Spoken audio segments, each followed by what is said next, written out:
An bɛ foli bila bɛɛ la sabula ka aw bɔra fɔ kɔnɔgolo jamana kɔ kan a ma nɔgɔ ka mɔgɔw fara ɲɔgɔn kan parce que mɔgɔw ka ajuw tɛ kelen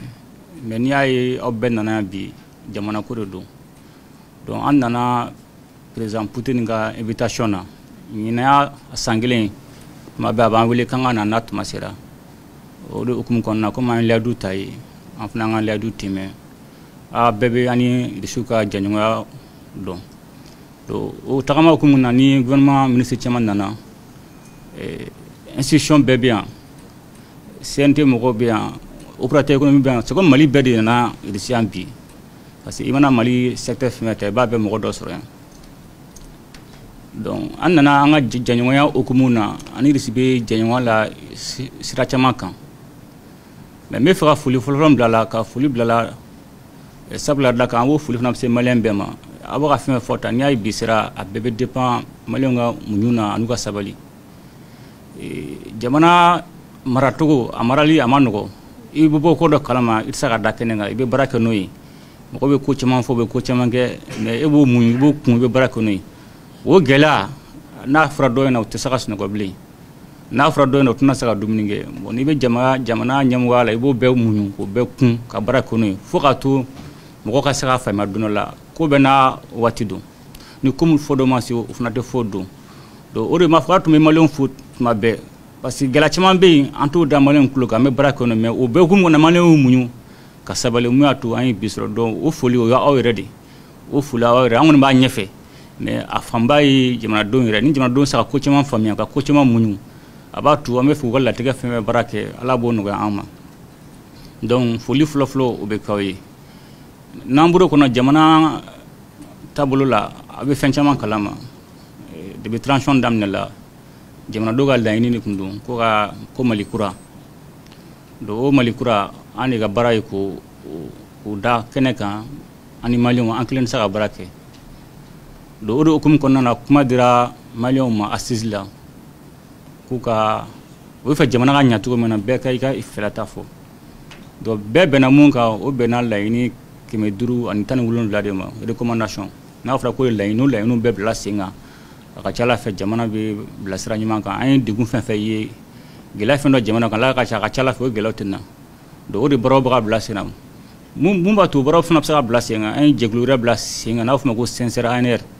olu de bila sen kan olu fana bɛna o laɲini maliyɛnw ka laɲini min fɔra sisan k'o bila sen kan ni u b'o sini gouvernement ye mun b'a to o bɛɛ bɛ se ka kɛ cogo min na donc o de baaraw bɛ sen na o de kun fɔlɔ nana ye an y'a daminɛ loi électorale élection bɛ kɛ ni loi min k'o kura dilan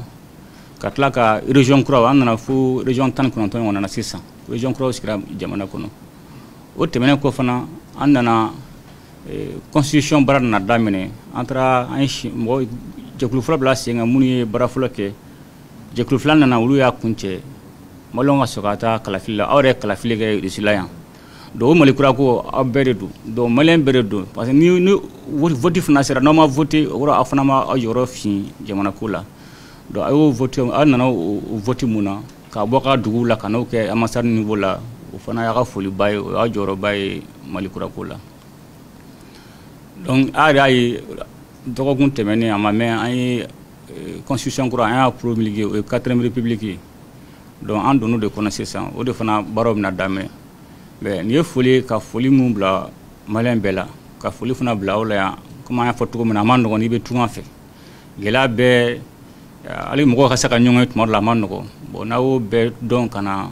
vote kɛ jamana tɔgɔ la an b'o foli bila aw bɛɛ la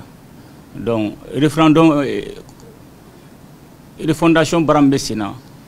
a bɛ kɔnɛ fo dafa ni transition banna parce que laɲini 517 kɔnɔna la a yira ko transition bɛ se ka 55 de baara kɛ ka ban transition kɔnɔna la bon a tɔ ni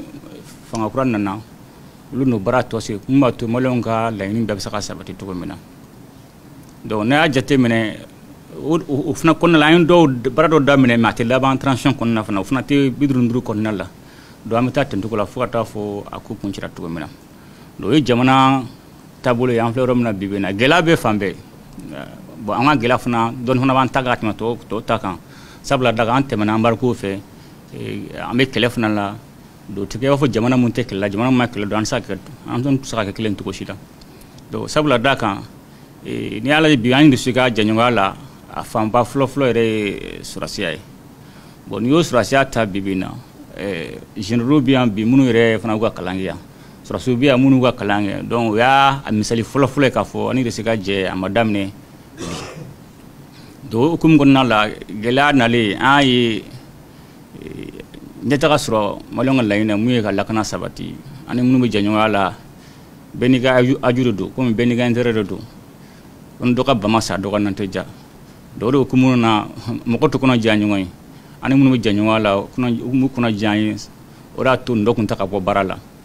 donc hukumu kɔnɔna la a ma ɲɛ mun kɔ a koro ye bɛɛ b'i yɛrɛ ta donc an y'a ɲini dɔw fana fɛ k'u ka minɛn ta u ka taa mun b'a to an yɛrɛ fana bɛ se ka an ɲɛsin an ka baara ma cogo min na donc o de hukumu kɔnɔna la irisi nana don an jigi kɔrɔ parce que o tuma fɛ u y'a fɔ diɲɛ fan bɛɛ ko jamana bɛ bin dɔw de dɔgɔkun kelen di dɔw dɔgɔkun fila di dɔw ko an tɛna se mais o waati la u tun sigilen tɛna irisi nana don an jigi kɔrɔ donc an ye kɛlɛkɛminɛnw sɔrɔ kɛlɛkɛminɛn minnu y'an dɛmɛ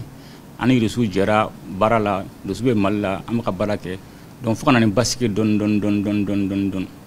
bon o jɛɲɔgɔnya sɔrɔsiya baara la o bɛ dɔ de bɛ ka fara o kan bon aw minnu bɛ kalan na aw de y'o misali dɔ ye donc sisan fana baara b'aw bolo dɛ donc aw fana b'aw jija n b'a dɔn n'aw fana tilara don min na maliyɛnw fana k'u jigi da aw kan donc n b'a ɲini aw fɛ hali bi aw ka cɛsiri parce que o jɛɲɔgɔnya la a fɔra cogo min na an man kan tigɛ ɲɔgɔn na la bon aw minnu fana b'o kalan na aw b'aw jija aw ka se ka jamana tɔgɔ ɲuman ka se k'a fɔ aw bɛɛ kelen-kelen nɔfɛ a man ɲi dɔ ka taa jamana ka waleya dɔ kɛ min bɛ jamana tɔgɔ ci donc hukumu na hali bi an bɛ ka baara kɛ lakana hukumu kan mun b'a to hali bi caman bɛ se ka fara an ka minɛn minnu san caman bɛ se ka fara o kan cogo min na a b'a dɔn mali ka bon donc an ka laɲini jama mali région bɛɛ ka se i yɛrɛ kɔrɔ lakana hukumu kɔnɔna la k'a fɔ ko kayika bɔ kayika ta k'u bɛ taa gawo u gawo ka bɔ gawo k'u bɛ taa kidali bɛɛ ka to i ka yɔrɔ la ka sigi i ka yɔrɔ lakana ka se ka maliyɛnw lakana o y'an ka laɲini ye bon o bɔlen sisan an ni irisi bɛ jɛɲɔgɔnya fana la jamana ka yiriwali kan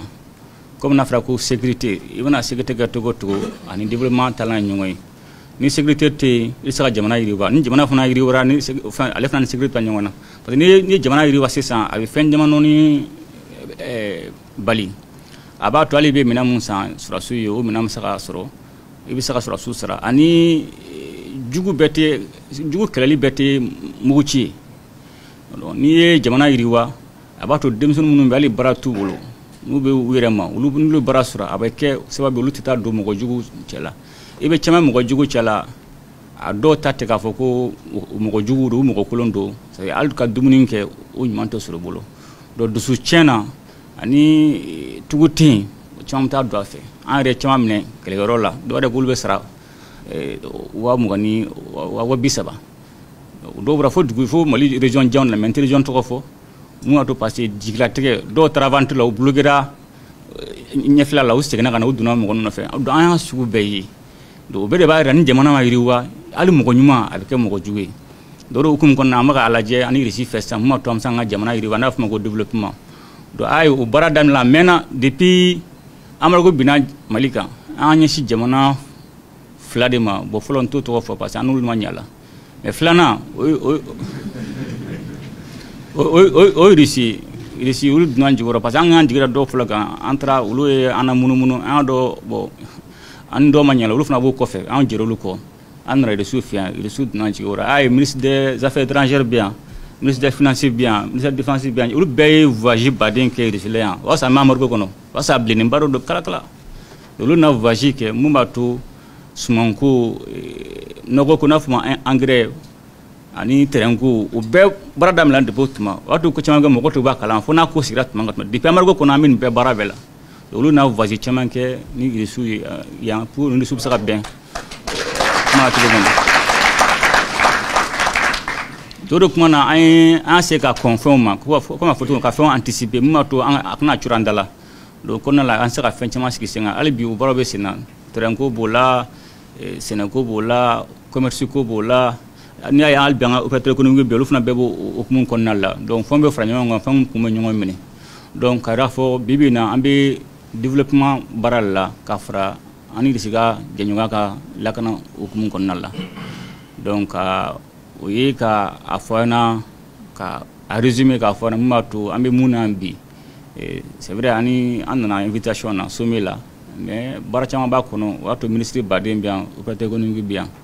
donc ka fana mali ben tableau labi amba en doke lakana na mais lakana sakala ban parce que ale talent de développement n'ale te développement ça que ni développement ni jumana fana mayriwa lakana fana tobaje c'est abna sero la moko bejo c'est ni wari reti bloka lakana minon sa bejo boni lakana fana ke ni ma jamana fana iriwa ali munu te jugulu be ke juge do bebe na malibo o bolo de kan amgo fen fla de tan nyongoy mbato ko be nyanto mena donc anya ga gela nu me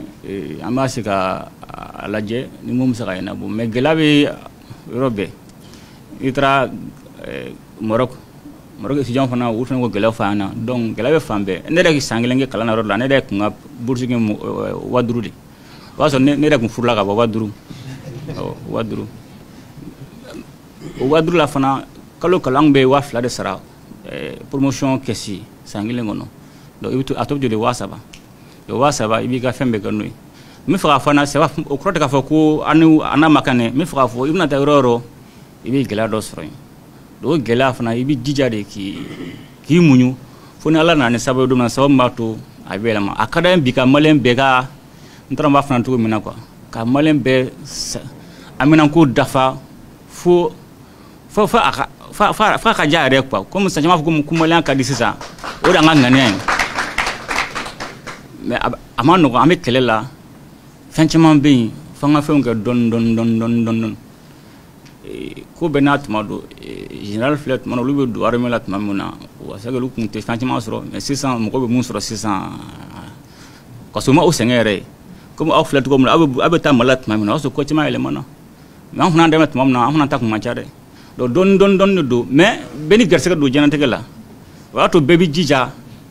ka glan ni kana glan mais ba glan comme ko o de kan jamana ma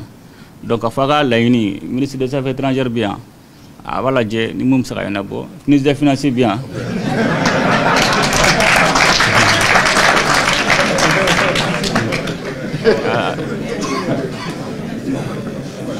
ni mum saka na bo mais a refinancier mais na daga ta na gara wuro songai afana no dawma voilà ni nam saka mun gola ambo kula donc a fuli bla bela ali bi ako jija jamana jigi ba be kilingile ni kam ko kilen saka jamana jo to ko shila comme professeur a to ko mena an ga minan ko bay kalan ko de se ni fa jamana ci kalan ci dron atita ro jana do o kalan mi o kura amunu be a jo ka sigene akna tane aja ka sigi jamana jigi ba ko a bete me an ro la do be kalan be fendon u ke ka kalam taro jan mais nous nanu jamana la halaya dron wure farbe fa obesik mo mai parce que jamana de jeda kan na fulu ko ke ela boy kete ta kalange don ni ma nya ekra fa ko nalla anno jamana ni anu be buru dun ibi sigana ibnu buru nyoma ke bi je ka buina ka buinga zaman mbato ben musoja atitogo do mali jigi ba aw beka amunu be kalana mali jigi ba beka akra civil kunda akra surasi kunda mali jigi ba beka donc na mekuma la albi me fuli blala albi alaka jamana basi alaka jamana don kambe alaka o de ka sigi jola alaka aw mo si tan soro bokuma nono